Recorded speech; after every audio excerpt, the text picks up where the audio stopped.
Marshall Sutcliffe in the booth with Kenji Egashira. And we're underway here in round number 4, Kenji, where we've got, well, this is a nasty matchup. You know, there's 800-ish players here in the field, and you're sitting here as Alexander Hayne, number 11 on the top 25 pro rankings currently, and you look at your pairing sheet and you see European GP grinder Valentin Makel, which is, he's good. I mean, this is, you know, he's one of the better players in the room, and certainly not somebody you want to sit down next to necessarily in the first round, but it's good for us. We get to watch some real action here. We're going to watch Dark Jeskai play against Otarka Red.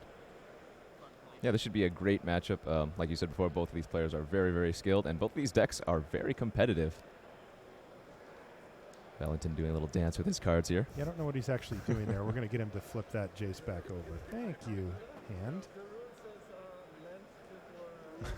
Looks like Valentin's asking questions. So the reason we have him change it is, you know, in many ways, watching a Grand Prix can be an experience for a player who isn't as familiar with the game as like you or I, Kenji, you know, where we're playing every day. It's our job. And sometimes it can get a little confusing when a player has their lands ahead of their creatures, where most players don't. And we want to make the game as easily viewable and accessible as possible to all audiences. So we actually do have, in the feature match area, we'll have them switch it. Yeah, it's just more aesthetically pleasing for everybody to watch it this way. Yeah, it's easier. I mean, Magic's a complicated game. It's tough to figure out exactly what's going on at all times, and we want to make it as easy as we can. Here's Fiery Impulse, though, to take down Jace Vryn's Prodigy here. And keep the beats flowing here for Alexander Hayne as well. He crunched in there with Zergo and had a Lightning Berserker as a follow-up. I was talking to Hayne earlier, and he said he just wasn't feeling too hot, so he wanted a deck that he think he could pilot fairly easily, and we see that in a Otarka Red. There's the Pride of Canada. Alexander Hayne on the left. Looking focused. Valentin, again, he's from Austria. A very nice looking prairie stream from him. Oh, goodness. Yes. That is lovely. All right, but the beatdown incoming. Welcome to Canada. 2, 3, 4, 5 damage here. It's going to drop Makel down to 13. And he's got a nice little clock going here, does Alexander Hayne. So it's really on Valentin here. He had nothing for turn 3 as that prairie stream entered the battlefield tapped, and he's got to come up with something. Yeah, Alex opted to play the Swift Spear, the Monastery Swift Spear, as opposed to just pumping up the Lightning Berserker a second time. And he played that Lightning Berserker, you know, undashed. Yeah. So he's going to be able to get in more damage potentially in the long run. I see a Mantis Rider in Valentin Makel's hand, though. It could help out a lot. That is a very, very powerful card, both on offense and defense. Yeah, it's funny. It's, you know, we have seen Mantis Rider see play in Standard before, but now it really feels like it's found its home and its time, right? It is. We have entered the Mantis Rider phase of Standard finally. Even though Siege Rhino's still around, still great, it was so dominant and kind of overshadowed Mantis Rider for such a long time. I'm kind of happy to see Mantis Rider, you know, get on the podium right next to old Siege Rhino. Oh, it's one of my favorite cards from this format, and, you know, it's not going to go anywhere anytime soon. Well, this one might. You never know. We'll see. We'll see if it catches a burn spell or something here. But the thing is, it does actually, it often takes multiple burn spells in this format to kill a Mantis Rider. One of the reasons why we've seen it get good. And here's a Lightning Berserker, and this is just going to be a trade offer there for Hayne. He says, I'll trade you my turn and a Berserker. Makel declines to block, and Hayne says, sure, take one, because I've got a Dragon Fodder I'd rather use my mana on than pumping up this Lightning Berserker. So only 2 lands here for Hayne for multiple turns. Is this an issue for him, or is he okay? You know, generally this Otarka Red deck doesn't need too many lands to function off. You see the board still overwhelmingly in Hayne's favor. I think it's interesting that he opted to attack into the Mantis Rider there, because Makel held up a Bloodstained Mire. If he goes to block with Mantis Rider and Hayne is forced to double pump, if Makel has that Fiery Impulse or Wild Slash, you know, that's going to completely eat up his turn and kind of just blow him out. Yeah, I think that Alex had the read that he didn't have it, as Makel had access to red mana on turn 3, when he had to play the tap land and didn't kill anything. And I think Alex assumes that Mako would just have killed something. Gee, is that another expedition? His lands do I like look the very way well. this guy rolls. Yeah, he's going to chip in there again, but as you can see, he is falling further and further behind. Let's see what he's got in store here. A card like Ojutai's Command could go a long way here. Could gain him some life, get back his Jace, maybe get a block in there. And that's one of the scariest things about the Dark Jeskai deck. When they pass with 4 or 5 mana open, they have a wide array of options. They have Kolagon's Command, Ojutai's Command, Utter End, just so many things that you have to think about. Dispel is a card I actually see in Mako's hand. Could come in handy as well. All right, in comes the team, though, for Hain. His job is much more simple. Oh, now that's interesting. He just played a forest for the turn, Kenji. So what does that signify to Mako? He could have a Tarka's Command. Mhm. He could have a Become Immense. Mm-hmm. A third land is just, especially the green one, just signifies so many things here. And again, but both players have to play around so many things. It's a kind of a little dance. It's really nice. We'll see if Mako wants to block and what he wants to block. Yeah, now Valentin does have some good options with that Dispel in hand, as he's likely to be able to cast another spell and then keep up Dispel in case something were to go terrible for him as far as taking a big hit from a Become Immense or something along those lines. Yeah, we've seen Dispel make a huge impact in this current standard. A lot of decks are main decking it. Notably, like the Bant tokens list is main decking it on a splash with no other blue cards. It's just very well positioned. All right, Valentin is going to go for Ojutai's Command before blocks. So if And I Hain think has, he's going to gain 4 and either draw or get back Jace. looks like he's getting back the Jace. He got back Jace. Notably still holding up that Dispel. If Hain had the Atarka's Command there, he could have made it so Mako potentially could not have gained that life. Yeah, and then I think Mako's plan was just to dispel that right there because it basically uses up Hain's mana for the turn anyway. Now, as it sits, that didn't happen, and so there are blocks happening. Mako jumped up to 15 life off of the command, and right now he's slated to take 1, 2, 3 damage, but we know that can balloon significantly here. He's got to feel pretty confident with Dispel in hand, and Hain's obviously thinking about that. He probably wants to cast 2 spells if he can. Well, here comes Become Immense. And he's actually going to target Zergo, but again, that Dispel that Valentin had been sitting on dispatches of the Become Immense, and that means that Zergo is going to get gobbled up here. So a decent sequence there for Mako, who's back down to 11, but took a key threat off the board, or at least a threat off the board, and also has a Jace Vryn's Prodigy going now as well, which he's one more card away in his graveyard from being able to actually get it turned over. Ooh, Soulfire Grandmaster off the top, Kenji. Yeah, that's a great one versus the Atarka Red and the Landfall decks. Not only does it gain you some life just because it's a 2/2 lifelink, but you have a lot of burn spells that are really going to push it over the top. Plus, late game, if you can buy back like a Wild Slash or anything like that, you just go completely out of reach of these burn decks. Yeah, it's crazy because I think it's easy to think about like what awesome, crazy stuff you could do with buyback on that, on the Soulfire Grandmaster. But like you said, you buy back 1 Wild Slash against this deck, and you are way ahead, way ahead. Because remember, you're gaining the life from it as well. So all of a sudden, your life total gets padded, and you've got a removal spell that kills basically anything from Alex, and you can really kind of chain them together from that point. I think the important part of that last turn was that Jace survived. It's one of the most pivotal cards in this deck. If you're able to resolve a turn 2 Jace and flip it, easily, obviously the Jace had died and came back this game, but it's going to be able to flip here off of that polluted Delta. So now, the Delta was clutch. Yeah, if Valentin wants to use Jace, he can get back Ojutai's Command, which is going to gain 4, draw a card, which is maybe not the best thing here, but even just neutering a creature by giving it -2, -0 until the end of the turn is great. Yeah, totally. Do you feel like with this sequence that Valentin has turned the corner here on this game? I definitely think so. And again, that Mantis Rider has continued to bash in. Alex has not. He's down to 10. Yeah, has not found an answer to it. Now, interestingly, here Mako does not use Jace Vryn's Prodigy on his turn. He's left it up to use on Alex's turn. And this is a good play because he can block with the Jace, activate Jace, and with 4 of the cards already in the graveyard, he can get the Planeswalker and not lose it. Plus, he doesn't want to flashback an Ojutai's Command at this point. There are much better options eventually down the road. I think this is just the safer play than flipping and giving -2, -0 to something, especially when you know your opponent has pump spells like Become Immense, Atarka's Command.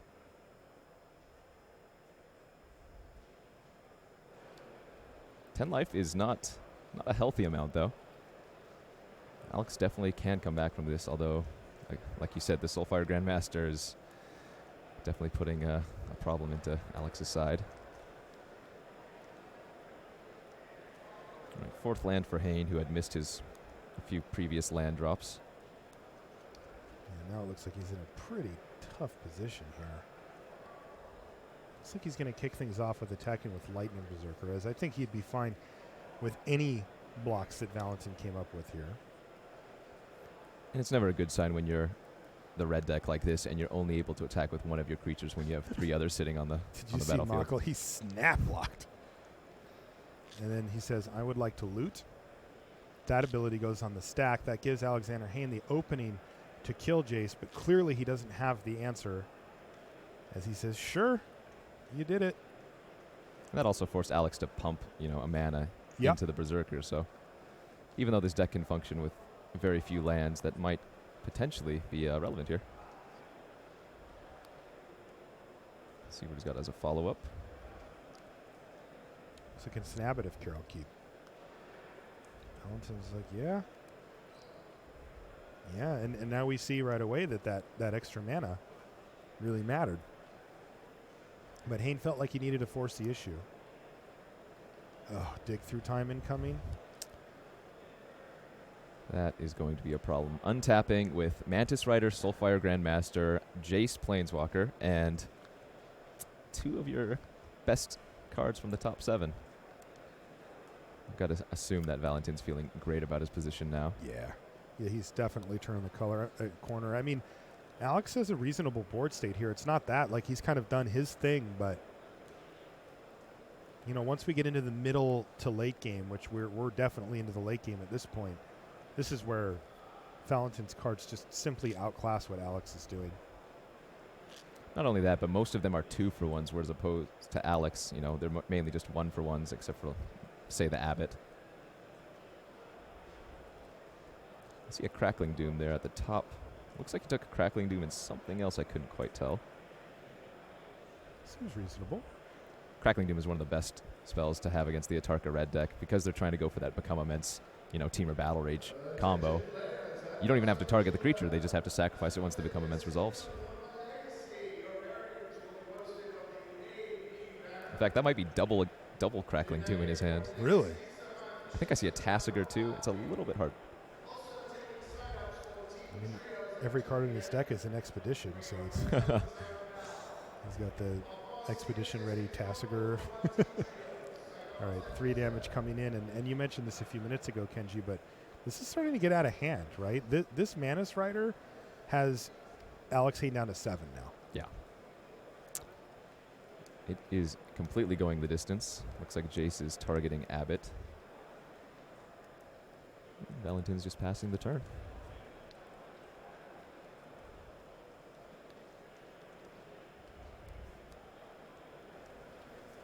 This is just the power of like we were talking about the mana base earlier before the game had started. You're really incentivized to play a little bit greedy in this format. You get to play so many powerful spells from so many different colors. Whereas maybe Alexander Hayne's method is more cohesive, more straight-lined. Valentin is just overpowering with all the power of 4 colors.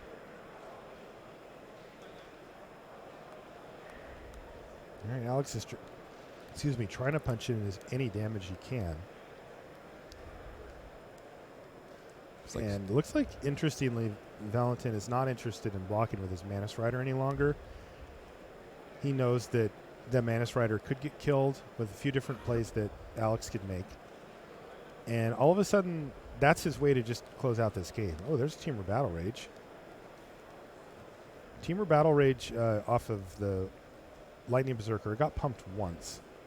And this is not happy for Hayne, but as you can see, he's going to show them both. That represents 4 damage, plus 3 in the air with the Mantis Rider is lethal. Mm-hmm. So that does it for game 1 here. Valentin Mackel turns the corner on Alexander Hayne in the mid part of the game and never looks back. and he picks up game 1. And post sideboard, I think Valentin's deck just gets a little bit stronger. I'm not sure on the exact sideboard. Well, you know what? I have it right here, Oh, buddy. There you go. well, look at that. Sideboard includes 2 Aerishan Clerics, 1 Exert Influence, 2 Radiant Flames, just a bunch of life gain, even a Virulent Plague, but I don't think that's too necessary. All right, let's jump over to our other feature match here, Kenji. We've got Andrew Boswell on the left. He's playing against Mike Sigrist.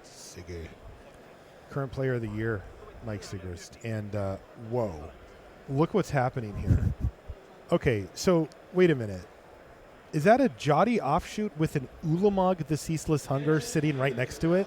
What is going on here? So I did a deck tech with Siggy earlier, and so we'll get a chance to get an idea what's going on here. Let's just say that the offshoot and Ulamog are best friends.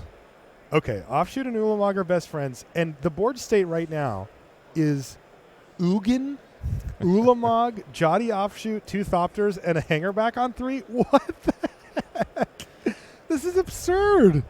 Looking at what Andrew's Exile Zone looks like a Den Protector and a Siege Rhino were exiled from the Ulamog's cast trigger. And remember, this is a cast trigger. You don't even have to resolve Ulamog to get that effect.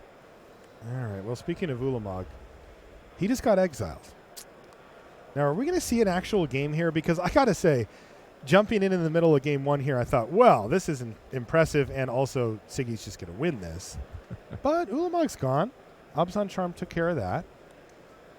Well, he does have that Jotty offshoot on the battlefield, and that does a ton of work, Marshall, let me tell you. But besides that, he has an Ugin, and I think that's the key thing here. Remember, Hangerback Walker and the tokens it produces are colorless for Ugin, which is huge. Mike has that Hedron Archive, which he can pop off to draw 2 more cards. If you see his top land there, it's the Shrine of the Forsaken Gods, I believe. Mm-hmm. Yeah. So remember, he can add 2 colorless mana, as long as he's playing colorless spells with that.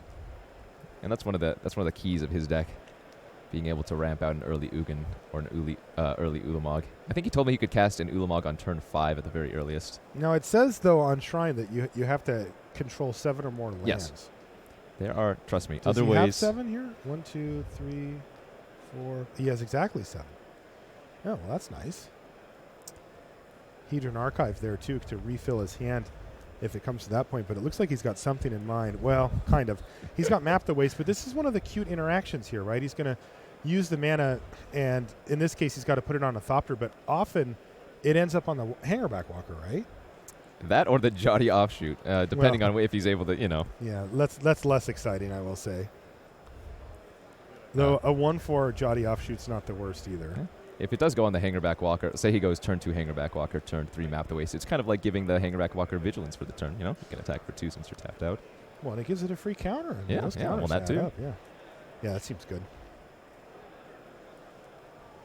It's probably a good thing if you end up having to put a Map the Waste counter on a Jotty offshoot, because it means you've got something huge. Looks like Mike's going to get in for 2 in the air with the Thopter token. Oh, it looks like Mike's going for the throat here. He's just going to ignore On Offense of the Foremost. And he just got in for 2 in the air plus 3 more from Ugin, so that's a 2-turn clock after this. That is, unless one of those Shambling Vents does something, but still. That says Andrew's list is the Abzan tokens list, though, which is maybe a little bit different than some of the other Abzan lists that we've been seeing. See a Gideon, a Dramoka's Command, and a Den Protector in Andrew's hand. It's a stacked hand. It's very stacked, and he has access to 6 mana and a ton of good spells in his graveyard. It just feels like the Big Daddy. Ugin, I don't know how he's going to get around that. He doesn't have the good, Air Force to, try to get in there or whatever. He just doesn't seem to have a good avenue to take care of Ugin, and Ugin's just going to kill him in a few turns here. Yeah. I think Abzan Charm is just one of the best ways to get rid of that Hangerback. Exiles it so it doesn't die. But, that's going to take 2 turns if he wants to play Den Protector and get back that charm from the graveyard. All right, well, Shambling Vent is live. Is it shambling? It hasn't shambled yet. Okay. I think that Andrew's considering using an Abzan Charm here. But first off, he's going to attack with both and put the counter on his Shambling Vent. And yeah, he's going to fight Hanger Back Walker. Okay. So 2-3, 3-4 with the Anafenza counter, and then. But he can add a counter to it right now. Yeah. Sigrist. So I assume Andrew's making it a 4-5. Yep. And still going to give Siggy 4 extra tokens. No, he doesn't get any because of Anafenza. Oh, sorry. Yep, the creature doesn't go to the grave. Yep. So pretty nice little sequence there for Andrew. Now he does end up losing, though, his Shambling Vent in combat. Mm-hmm. But hey, that was a nice start.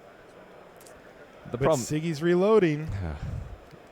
The problem being, of course, the Ugin.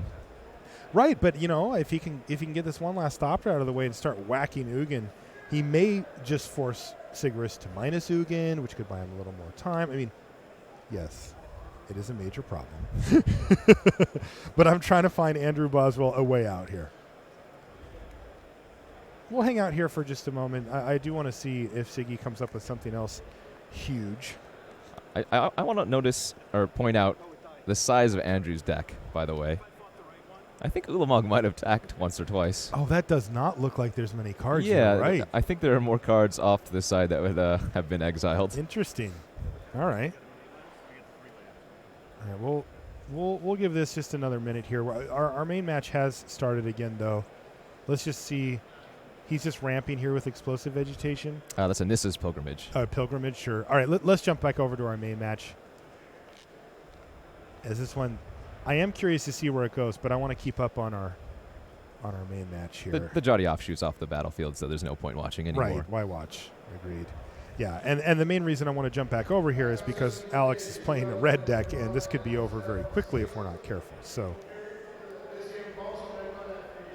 looks like a pair of fetch lands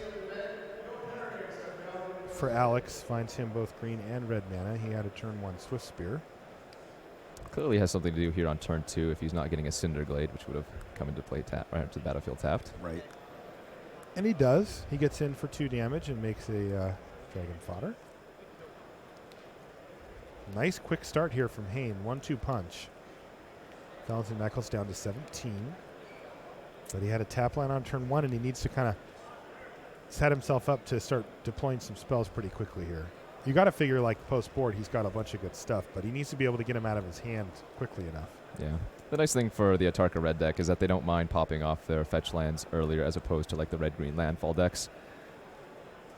They're not losing the landfall value.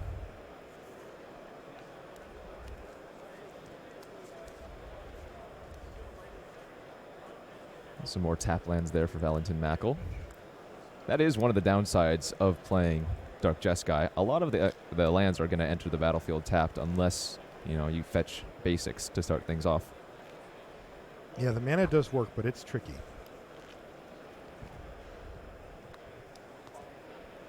So in Alex's sideboard, 2 Fiery Impulse, 3 Roast, 2 Rending Volley. So I assume the Rending Volleys are probably coming in. They're great at killing Jace super early, great at killing Mantis Rider.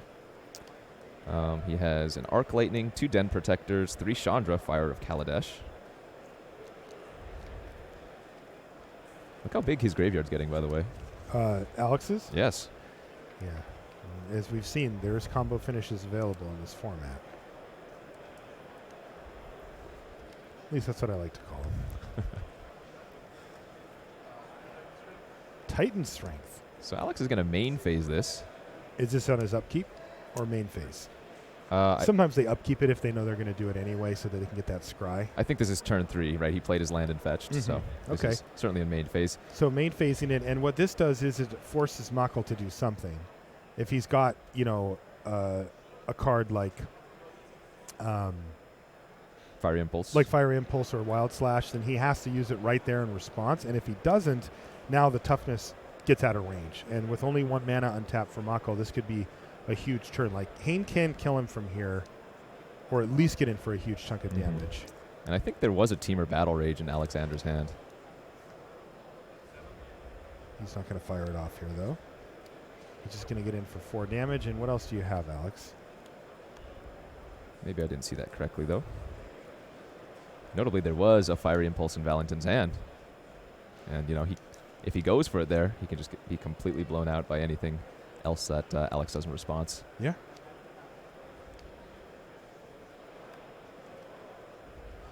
I'm not sure I see any lands that enter the battlefield untapped. Oh, is that a polluted delta? Okay, so he might be able to fetch something here.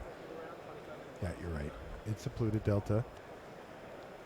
And he gets a swamp, so he is in business. A very good-looking swamp, I might add. That's my favorite swamp. I know, that's why I pointed it out to you. Oh, thank you. I appreciate that. Yeah, Marco has... he's got high taste in lands, I will say that. All right, Erishan Cleric, and with that Fire Impulse still kind of hanging out in his hand. One of the great sideboard cards from the Dark Jeskai deck against these type of decks, because notably it is 2 mana, so you can bring it back with a look at this. Ojutai's We command. got a little sequence here. So what's happened here is the life gain went on the stack from Erishan Cleric, and Alex said, I think I'd rather have you lose 3 rather than gain. So a 6-point life swing, but Valentin Mackel took the opening there while Alex was tapped out to kill the Monastery Swift Spear. Uh-oh, combo? Kind of. Combo. That's enough to kill him. Wow. So it wasn't the big finish, the +6/+6 that we see from Become Immense. Instead, it was the +3 from the Titan Strength, but that's enough. That's plenty. Gets to 4 power. Then it gets double strike from Temur Battle Rage. That's 8 damage on its own. GG. We're going to get a game 3 out of our main match. We can jump back over to our side table and see if they're still in game 1. That's a much slower matchup. And they may still be duking it out there. Looks like we're on the same game. The Ugin is ticked up to 9, though. Yeah, this is a problem. Do you know if Andrew Boswell has Ruinous Path in his deck? I don't believe he does, Okay. but we can double check that. Does he have any way to get at this Ugin? He has... no. Creatures. No, he really doesn't. This is going to be incredibly difficult for him to beat. In fact, he only has 3 Hangerback Walkers, which are the only creatures that don't get exiled by Ugin. That is going to be a problem.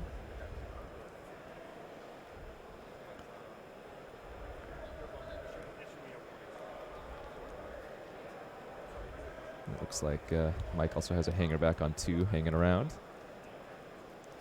I think I see 2 Shambling Vents on Andrew's side, kind of gumming up the ground. Yeah, it's just going to sit back and wait. And Shambling Vent, is the only real threat that Boswell has currently. Uh-oh. I see something big. I see another Ulamog in hand, Kenji. I think the players are just going over a few of the interactions here.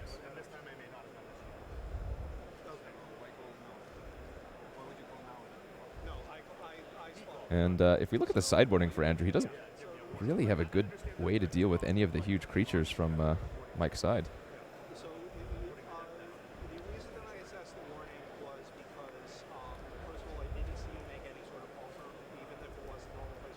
Okay, so what's happening here is down on the floor, we've got Matt Mendoza in the feature match area keeping an eye on things for us. And there was a warning for, it says improper randomization.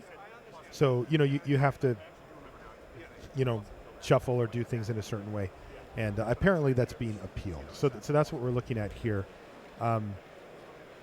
We are heading into game 3 on our main match. So once that gets underway, we'll get that going and kind of let this wrap up on its own here. But in the meantime, we've got a couple of minutes. Yeah, take a look at our feature match area here. And there's a judge back there. You can see that they're figuring it out. Also, we've got our head judge who has been appealed to. Well, our main match gets ready to go. Alex is like, I'm ready. I don't think he has too many sideboard options after a game 2 already. Mackel being on the play, though, is going to be huge for him. He didn't do anything until, turn 3 in that game 2, where he played that Erishan Cleric and was able to hold up the Fiery Impulse. But ideally, he'd be able to, impulse that Swift Spear on turn 1, Cleric on turn 2, live the dream, Mantis Rider on turn 3 if possible. But it looks like he took a mulligan, so he's going to get that scry there. kept his hand. Now is opting to decide once he scry on top or bottom.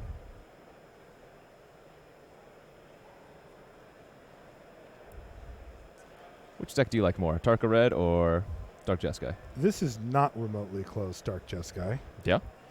I'm not convinced that one is significantly better than the other, but if you're going to ask me which one I like better, it is absolutely Dark Jeskai. I think that deck is sweet. I love that it has basically shored up any weaknesses it had before. I'm actually a little scared of the deck. Let's see how it does going forward. All right, game 3 underway. And post-board, I like, thank you, Alex. I like Valentin's chances here. Even though we saw Alex get off to that quick start, now Mackel's on the play. Mm-hmm. And that's huge. That is an absolutely big thing here. So I think he got a Smoldering Marsh there with that Polluted Delta. That's a big sign that he probably has a lot of basics in his hand. This deck is really reliant on the order that you fetch your lands. Because it's playing 4 colors, because there are a lot of 3-color spells in the deck, you really have to order the lands correctly. And if you don't, you can easily lose just because of that one. Because you did that one screw up. Yep. Now there is some information here, potentially for Alex, as Valentin plays a monastery, a Mystic Monastery tapped, and he's got that Smoldering Marsh sitting there. Doesn't do anything though. You know, if you got a burn spell, and you really want to make sure the Swift Spear dies, you would just fire it off right there while Alex is tapped out. But he didn't, which indicates that he probably doesn't have one. Yeah, very indicative. Right, and so Alex, is going to keep that in mind and may be more aggressive about going for a combo kill or something along those lines, given this information. Could this be the turn 3 Mantis Rider? Looks like it is, Marshall. Okay, well, that's a good start. So this is Alex's window to do something here. Because Mackel does have a Crackling Doom in his hand, which is, again, great versus the combo, whether that be Titan Strength into Temur Battle Rage or Become Immense into Temur Battle Rage. But I think Mackel realizes because Alex has not used any fetches, has no cards in his graveyard, that he doesn't have to necessarily worry about that. About dying here. Exactly. Yeah, that makes sense. Now, one of the interesting things, though, that we will see is, and I've seen this pretty consistently, is that the Atarka Red players are pretty willing to trade a small creature and a combat trick for a Mantis Rider. They will just jam into it often, and just say, hey, I've got a Titan Strength, and I am willing to, lose my Zergo or whatever and take down your Mantis Rider. That happens a lot.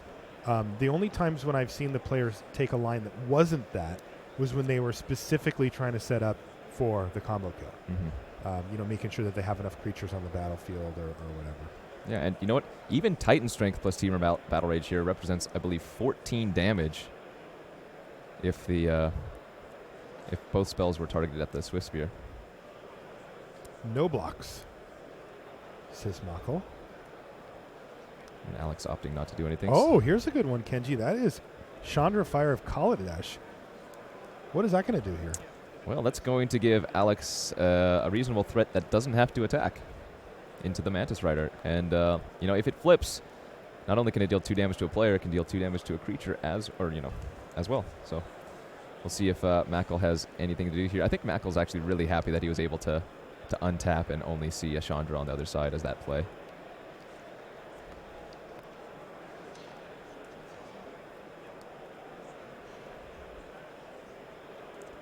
I see an Abbot of Carol Keep in Alex's hand, as well as a Become Immense. So 2 of his curve toppers, basically. I mean, those are 2 of his most expensive mana spells, and still they're very cheap. Yeah. 2 mana and often 1 mana. Though you mentioned earlier, Kenji, he hasn't really been able to fill up his yard. Often you'll see 3 or 4 cards in the graveyard already at this point between fetch lands, maybe a pump spell or a burn spell of some sort, but that's not the case in this game. It looks like Mackel's going for a tap out on a Tassiger here, which I think is a little bit awkward, but if he doesn't have a better play, this makes a lot of sense. Not only is Alex going to be able to untap with Chandra, but, a very threatening number of cards in hand, which could represent any number of combo pieces. I think this is the pivotal turn. This is going to be the turn where Alex needs to make something happen. You see Mako taking a look at what happens if he lets Chandra get turned to Chandra Roaring Flame. And the answer is she's a Planeswalker with 4 loyalty. You can +1 her to have it do 2 damage to a player. You can -2 to do 2 damage to a creature. And she's got an ultimate that involves damage and stuff. But that's not, the ultimate's not going to be a thing. But Chandra herself is. Let's see what happens here. Ping you. Abbott. All right, let's see what he flips. Untap the Chandra. Uh-oh. What was it? Atarka's Command. Oh, jeez. Now, does Alex have that 4th land to be able to cast that? He does. So Chandra's probably going to flip here. Now, Alex has to decide if he wants to, or how he wants to use the Atarka's Command.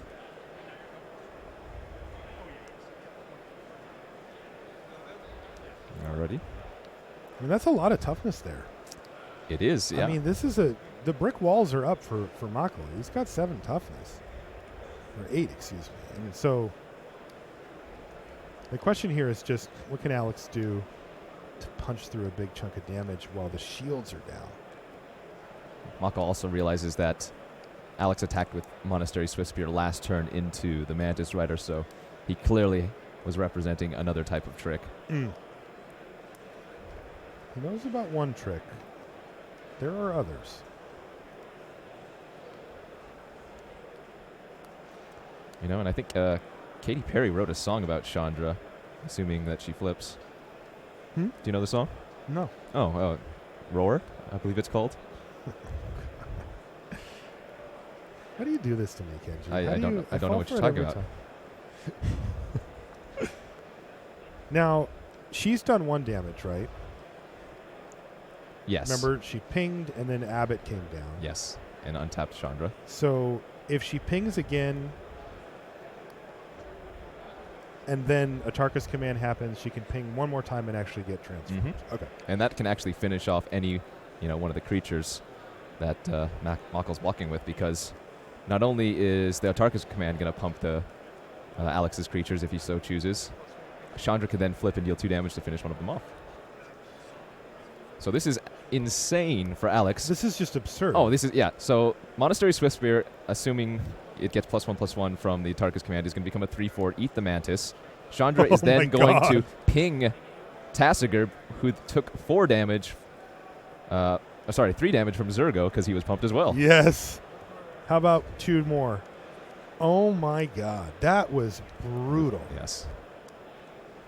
You know the sick part? It was on board. It was on board. Yep. Mako just had to be like, yep. Because what is he supposed to do? Not block? Then he just dies. I think there was some form of double duress? block. Maybe there was a double block in there? Yeah. Okay. That's interesting. All right, so the only legal target to become immense. Yeah. Yeah, for that duress. That foil F&M. Although duress. We do see a Den Protector. Ooh, here's a nice one, though, for Mako. Look at this. Oh, wow. Yeah, he fires off Crackling Doom. Crackling Doom, thank you, which is going to kill not only the Abbot of Karelki, but also Chandra. The 2 damage he's going to redirect to Chandra. And now all of a sudden, Alex is left with just 1 creature left, a Monastery Swiftspear. Now that's interesting. I think Mako's only left with 1 card in hand, and he saw that Alex has both Den Protector and Zurgo, though. Den Protector, obviously a great way to either get back another creature or a burn spell or a trick, and that Zurgo can just, I think, come down as a as a hard cast, no dash, because he's going to play out the Den Protector as well. This is going to be Makel's chance to draw Radiant Flames. If he did sideboard them out, sideboard them in. I think Alex is going to play both creatures out. Well, he brought him in. Let's see if he leaves back Zurgo in hand or not. He does. Okay. Now Radiant Flames is still good here. Yes. Does he have it? Looks like a Fiery Impulse was drawn. Okay, well, he can use that to take down the Den Protector here before it gets turned face up and gets value. So not bad. And Mako's still at 8. He's still alive. Oh, we got a game here. I think Alex has enough mana and nothing else to do that he's just going to dash the Zurgo from here on out. Oh! But Mackel has the Is that Ojutai's Ojutai's command. Counter that, draw a card? Not too shabby. Oof. And again, Mako only takes 1 damage this turn. No follow-up play from Hain. Wow, this could be swinging back in Valentin's direction here. Yeah, lucky for Hain that Mackel didn't have any 2-drop to bring back. Even if it was just an Erishan Cleric, that I think would have swung the game. I think you're right. I think he drew another Ojutai's command, maybe. A little Swift Spear that could. I mean, it does have him down to 6. Now he's got to decide if he wants to gain 4 life and draw a card at the end of turn here. I think the answer is yes. Oh, I think so too. With Hain only on 1 card. Yeah, that puts him up to 10. Hain's on 1 card with not chipping away too much, and getting that extra card, keeping those card draw flowing is a huge deal. Yes. Whoop. Goes for it, untaps, draw step. What do you got, a Jace? Well, this looks like 2 mana for a Jace. Yeah, all right. There's a Jace. Hain is going to crack his fetch land to thin 1 more land out of his deck. His graveyard is nicely stocked now for a potential top deck here. So I think if Alex does not draw a way to kill Jace this turn, he's gonna. Oh, for some reason I thought he had Become Immense in his hand. I'm sorry, he has Teamer Battle Rage, the other piece of the combo. Wrong one. Yeah, Teamer Battle Rage not getting the job done currently. Remember, Mako's back up to 10. And it does feel like he's in the lead now. Jace is getting ready to transform. Oh, sorry. What I was going to say is if he does draw the Become Immense to go for the combo, I think he has to go for it here. Yeah. Otherwise, the Jace and everything else is just going to make it unreasonable. I agree with you, Kenji. I mean, he can't feel super great about it, but I think he'd just have to do it. All right, well, he uses his Teamer Battle Rage to get in an additional couple of damage there. So 4 is the hit, and Mackel's down to 6, but boom. Jace Vryn's Prodigy, activate this, discard a land. I think he's got 3 lands in his hand. Maybe he just starts plussing it to keep Monastery Swift Spear at bay. Maybe he flashes back another Ojutai's command. Very, very good options here for Valentin Mackel. And I was deciding what to discard.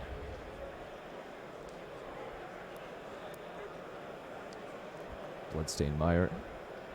I think he probably gets back or uses Ojutai's command here. I don't hate it. Now, the downside is, of course, that it does leave Jace more vulnerable to basically any non-creature spell would kill Jace at that point. But, maybe just run it. He realized Alex doesn't have another one. Otherwise, he probably would have used it last turn to get in, some additional damage. To get 2 more damage. Yeah, at least. He's a Teamer Battle Rage. Yeah. And with 2 more lands in hand, he's able to flash back the command, gain 4, draw a card, whatever, and still have 3 mana, which is huge in this deck. A lot of the most important spells in this deck do cost 3. And he does just that, Kenji. So back up to 10 and draw a card. He needs to find some action here, though. How about another Jace? That's close. It works. Backup? There you go. Now, at 10 life, I would assume... Yeah, let's see what he does here. This gets really... This is kind of a fun spot for us to watch. Do you block? Who do you attack if you're Alex? I think if Alex attacks Valentin, he may just take it here. It's a little bit risky, but not too risky. Right, because the thing is that assuming he survives this turn, he gets to just plus Jace on Monastery Swift Spear and sort of take it out of the equation for anything but combo-y type stuff. And it looks like Alex decided to attack Jace, and Alex said sure, or Valentin said sure. And Valentin can make, a sweet play here. He can plus the Jace, neuter the Swift Spear, and then flip his other Jace and flash back some more spells if he wants to. He could do that. He also could just play a Manus Rider and start putting Alexander Hain on a 4-turn clock here. Tick-tock. Bzz, bzz, as I'd like to say. Yep, get in. That's 9.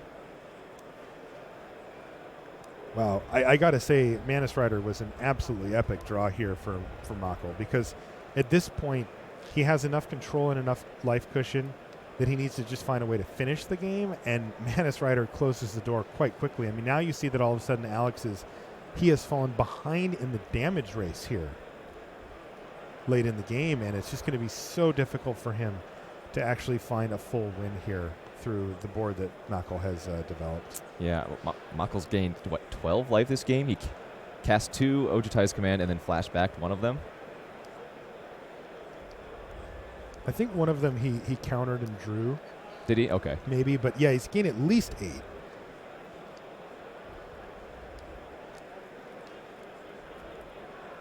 And Makel crunches, pluses, ships.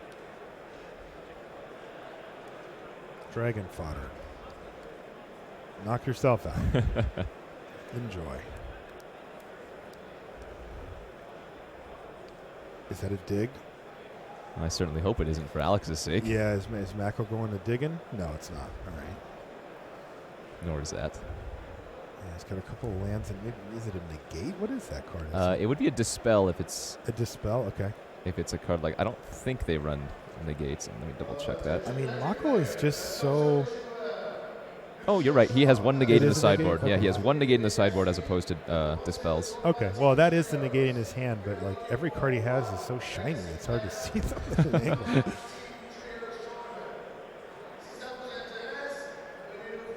This looks like a duress being flashback with Jace. This is basically I want insurance against getting combo finished out here, duress. Yes. And remember, he still has that other Jace on the battlefield.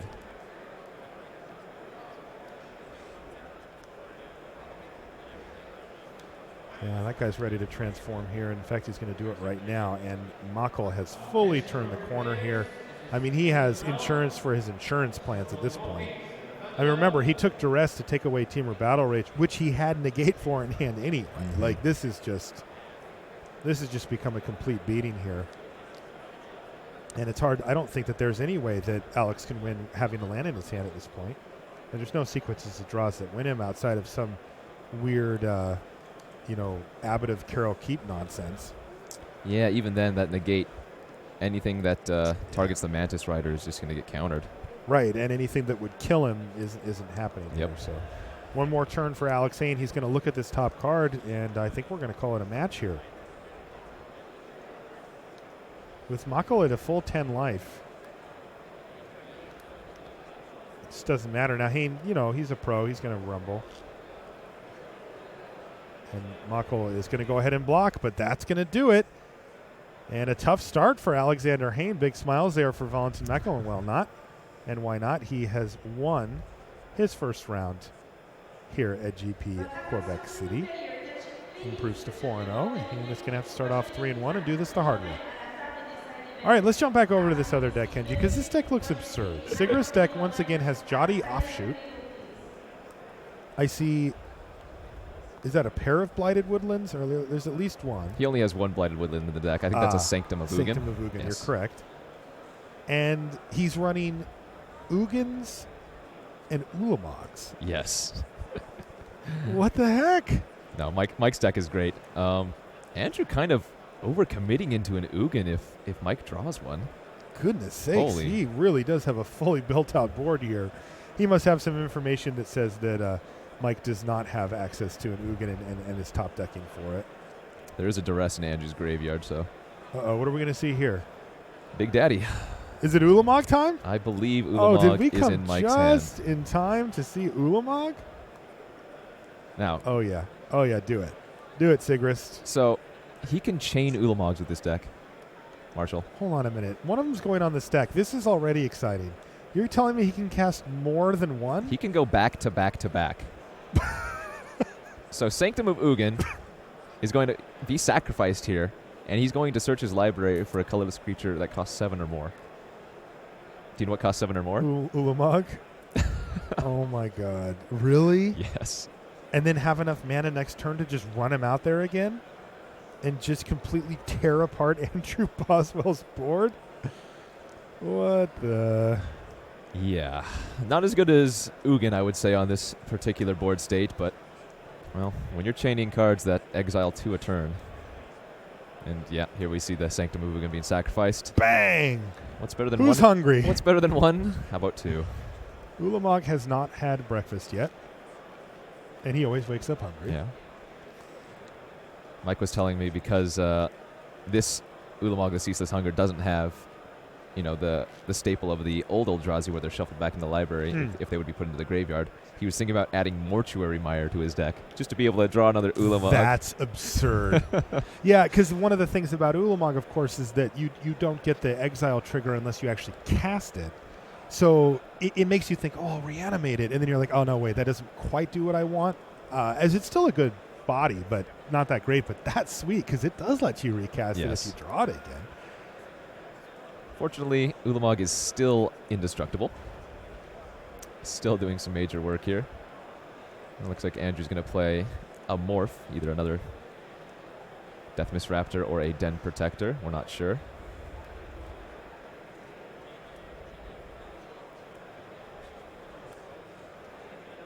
Is that another Shrine of the Forsaken Gods? Correct. And we get an exile trigger on the stack here. So this is Ulamog. This is lunch.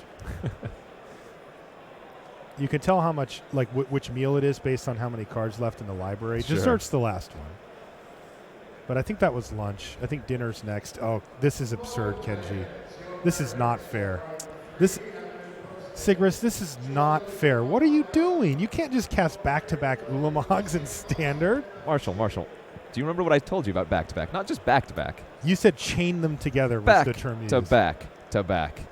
So we're going to see another one come out of his library here. That is what's happening. He's running the four full Sanctum of Ugin so that he is able to do this type of thing. This is ridiculous. He was telling Remember when we came to this match, Kenji? And we were like, wow, Andrew has a lot of great permanents. Hopefully Sigris doesn't get a Ugin to wipe the whole board for Boswell if he wants to win. Oh, man, I thought that counter was going to go on Ulamog for a minute, and I was going to think that was awesome. Dude. But the offshoot can block a Warden that's pumped only, to a 3/3. This is just ridiculous. Just saying. How much more can Andrew Boswell take of this nonsense? Is it the third Ulamog going on the stack? I don't that think will finally break his spirit? Take a look at our spectators. They're like, wait a minute, I can play that card? No, you have to remember that he's already exiled 20 once. If he exiles 20 again, I don't think Andrew is going to have. Well, now, so you're saying that was dinner before then? This is all dessert for Mike. This is all desserts. By the way, that Ulamog's in his hand at the bottom. Nom, nom, nom. Here we go. Yeah, not only is it exiling 20 cards. See, this is dinner. It's a 10-10, and Andrew's at 7 life. Getting dessert real quick. It was dinner. All right, we had it. I had the read, Kenji. I mean, I was obviously just guessing. 3 cards left. So that's dessert. That'll just sit over there. Nice little cream pie there for Big Daddy Ulamog. Which, by the way, like you mentioned, was also a lethal attack. Yes. For 10, so that prompted a chump block. The one good thing for Andrew, I guess, it doesn't have trample. He could just jump with just a little chumper. Good news, buddy. Doesn't have trample. I'm sure Andrew is just grinning ear to ear over there thinking that, thank goodness this card doesn't have... and here it is, the third Ulamog in a row. And Andrew's going to scoop him up. And that will do it. Mike Sigrist. Jotty offshoot at the 1-drop, chains it up to 10, and he casts 3 Ulamogs in a row to win that game. Wow. There is another Ugin in the Ulamog in the sideboard too. So if he really wanted to go deep, and he got that chain going, he could exile 8 permanents and go back to back to back to back. That's exactly what I want to see. All right, well, that is going to do it for the round here. We've got a deck tech. Maybe one of our shorter ones. We are a little bit over in our match already, so we're going to be turning this one around pretty quickly, hopefully, for you. But that was exciting. Kenji, that was a fun round already, and we're going to be bringing you this for the whole weekend, of course. We certainly hope you'll find some time to hang out with us. We've got Frank Karsten coming in the booth. Kenji and Frank